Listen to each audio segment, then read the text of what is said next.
O Senhor esteja convosco. Ele está no meio de nós. Proclamação do Evangelho de Jesus Cristo segundo Marcos. Glória a vós, Senhor. Naquele tempo, Jesus disse a seus discípulos: naqueles dias, depois da grande tribulação, o sol vai se escurecer e a lua não brilhará mais. As estrelas começarão a cair do céu e as forças do céu serão abaladas. Então vereis o Filho do Homem vindo nas nuvens, com grande poder e glória. Ele enviará os anjos aos quatro cantos da terra e reunirá os eleitos de Deus, de uma extremidade à outra da terra. Aprendei, pois, da figueira esta parábola. Quando seus ramos ficam verdes e as folhas começam a brotar, sabeis que o verão está perto. Assim também, quando virdes acontecer essas coisas, ficais sabendo que o Filho do Homem está próximo, às portas. Em verdade vos digo, esta geração não passará até que tudo isto aconteça. O céu e a terra passarão, mas as minhas palavras não passarão. Quanto àquele dia e hora, ninguém sabe, nem os anjos do céu, nem o Filho, mas somente o Pai. Palavra da salvação. Glória a vós, Senhor. Ó Maria concebida sem pecado, rogai por nós que recorremos a vós. Caríssimos irmãos e irmãs, eis que se aproxima o término do ano litúrgico. Este é o nosso penúltimo domingo, antes de iniciar o novo ano litúrgico, que nos proporcionará a meditação do Evangelho de São Lucas. Os evangelhos terminam falando dos discursos escatológicos de Jesus. Quando Jesus apresenta, dá alguns apontamentos, algumas falas acerca do fim dos tempos. Durante esta semana nós já nos deparamos com um discurso escatológico presente no Evangelho de Lucas. O discurso agora é do Evangelho de Marcos, que meditamos a cada domingo. Dizia domingo passado, o Evangelho do caminho, o Evangelho de Marcos, que coloca Jesus a caminho de Jerusalém. Jesus já está em Jerusalém. Na semana passada nós escutamos o relato da viúva, dos 2 centavos da viúva ofertado. Jesus estava no templo.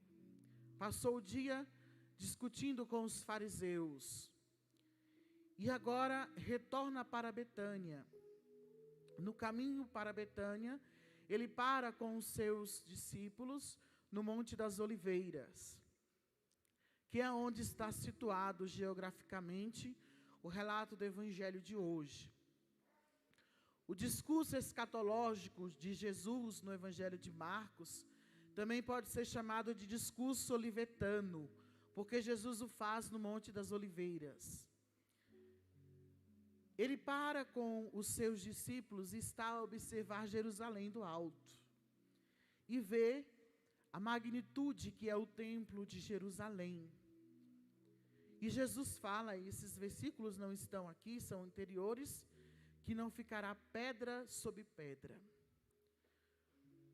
Jesus apresenta uma profecia acerca da destruição do templo, que é um elemento que já acontece de fato na geração de Jesus. Por isso ele diz que esta geração, tudo isso, estas coisas vão acontecer, estão próximas, estão às portas, está naquela geração.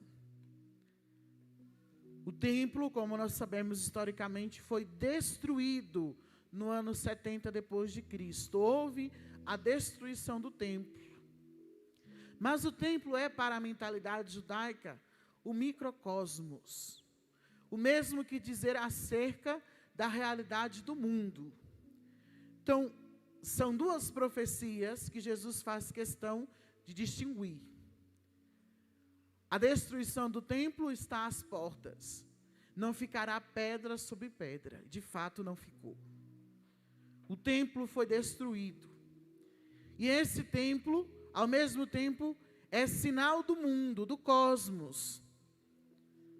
Os elementos do templo representavam para a mentalidade judaica algum aspecto da terra, o mar, o firmamento, a própria terra, o templo. No véu do templo existia uma estrela, né? Jesus fala que as estrelas do céu vão cair. Existia uma estrela no véu do templo, de fato tudo caiu, não ficou pedra sobre pedra. Este fato aconteceu. Mas há um outro, este fato da destruição do templo apresenta para a realidade escatológica, onde haverão novos céus e nova terra. Quanto a isso, só o Pai sabe o dia e a hora. Mas Jesus faz esse discurso para nos prepararmos, para nos colocar no caminho de preparação. Haverá um julgamento. Quando nós morremos, eu dizia isso aqui na missa de finados, nossa alma se separa do corpo e nós vamos para um juízo particular. E aí já podemos experimentar do céu, do purgatório e do inferno. Mas a nossa alma está separada do corpo. A ressurreição dos mortos, na fé da igreja, nos ensina. Nós ressuscitaremos de corpo e alma. Então a alma que já está no céu, ela vai unir-se novamente ao corpo. E haverá um corpo transfigurado, transformado pela graça. Esta é a realidade. E é para esta realidade que todos nós nos preparamos. Até aqueles que já partiram, tinham o dever de, em vida, se preparar para a ressurreição futura. Que quanto ao dia e a hora, somente o Pai sabe. O discurso escatológico de Jesus é para nos ensinar uma coisa: a meta final é a vida celestial. No tratado teológico, na Suma Teológica de São Tomás de Aquino, nós chamamos isso de novíssimos. Ele começa falando da criação, vai fazendo o percurso de entender a criação, a obra da redenção, depois disso, os sacramentos, a igreja, e chega nos novíssimos, que é para falar desta realidade futura. Nós não podemos ser cristãos sem pensar na meta final. Há um caminho que percorremos para a vida da graça, a vida junto de Deus, que será plena quando o reino de Deus se dará por completo, quando Deus será tudo em todos. Agora é o tempo de nos prepararmos. E é isso que Jesus nos chama, esta atenção que Jesus nos chama, quando fala do seu discurso escatológico, quando o Evangelho nos coloca. Jesus fala: eu virei uma segunda vez para julgar os vivos e os mortos. E aí o elemento que nos une à primeira leitura da profecia de Daniel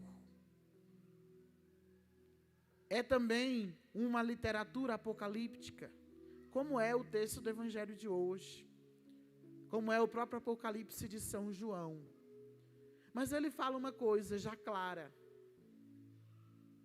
os injustos ressuscitarão também para o castigo eterno, e os justos ressuscitarão para a vida eterna. Este elemento já está lá, já está antes do próprio Jesus.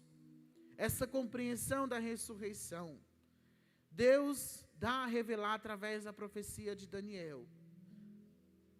Também para um consolo da época.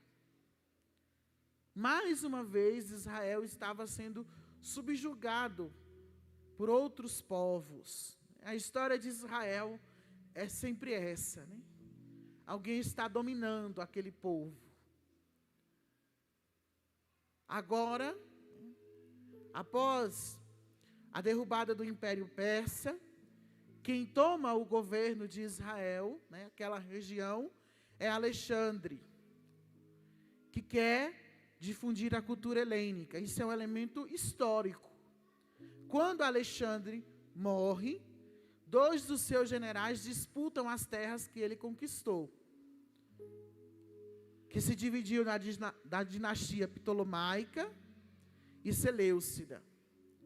Quem ficou com Israel foram inicialmente os Ptolomeus, depois os Seleucidas. E eles estão sofrendo isso. Estão sofrendo com este domínio, com a invasão da cultura helênica, que vai fazendo o povo perder a fé.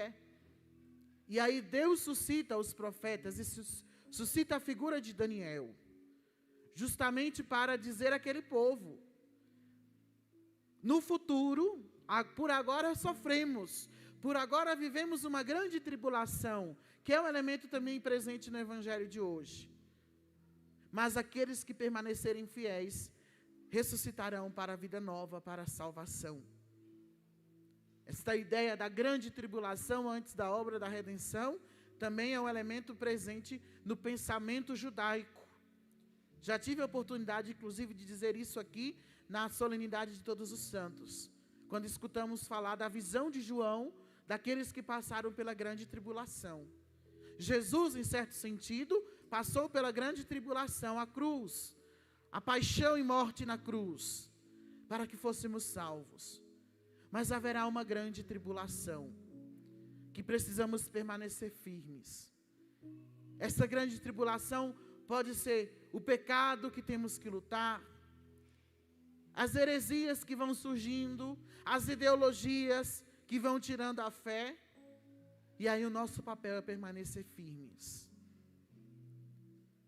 Jesus nos convida, a partir desta liturgia, a firmeza na fé, a perseverança nele.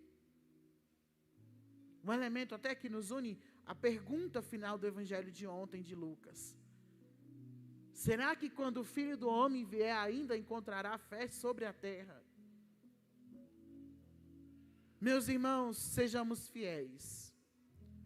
Nós estamos já vivendo a grande tribulação. Isso não significa dizer que o Senhor já vem amanhã, que é um elemento importante hoje observar no Evangelho, né? Tantas pessoas já surgiram, inclusive até pessoas que querem fazer uma exegese bíblica, dizer que o Senhor está vindo, que o Senhor virá, que já é o fim dos tempos. O Evangelho deixa claro: quanto ao dia e a hora, somente o Pai sabe. Para que a gente não fique acreditando em tantas visões que vão trazendo. O que nos compete diante de tudo que vivemos hoje é a fidelidade a Deus. Quem perseverar até o fim será salvo. É isso que o Senhor nos exorta, quer nos ensinar nesta liturgia de hoje. Peçamos ao Senhor a graça de sermos fiéis, porque as realidades do mundo são tentadoras. O pecado é tentador. As ideologias, as propostas que vão destruindo a fé são tentadoras. Por isso, peçamos sempre ao Senhor na nossa oração: Senhor, nos tira de toda cegueira espiritual. Porque às vezes cegos espiritualmente, a gente acaba aceitando as propostas erradas. Senhor, me dê sabedoria para escolher. Depois, Senhor, sobretudo, me dê força para perseverar na Tua vontade, para carregar a minha cruz, para renunciar a mim mesmo. Seja esse o desejo do nosso coração. Seja sempre essa a nossa busca. Glória ao Pai, ao Filho e ao Espírito Santo.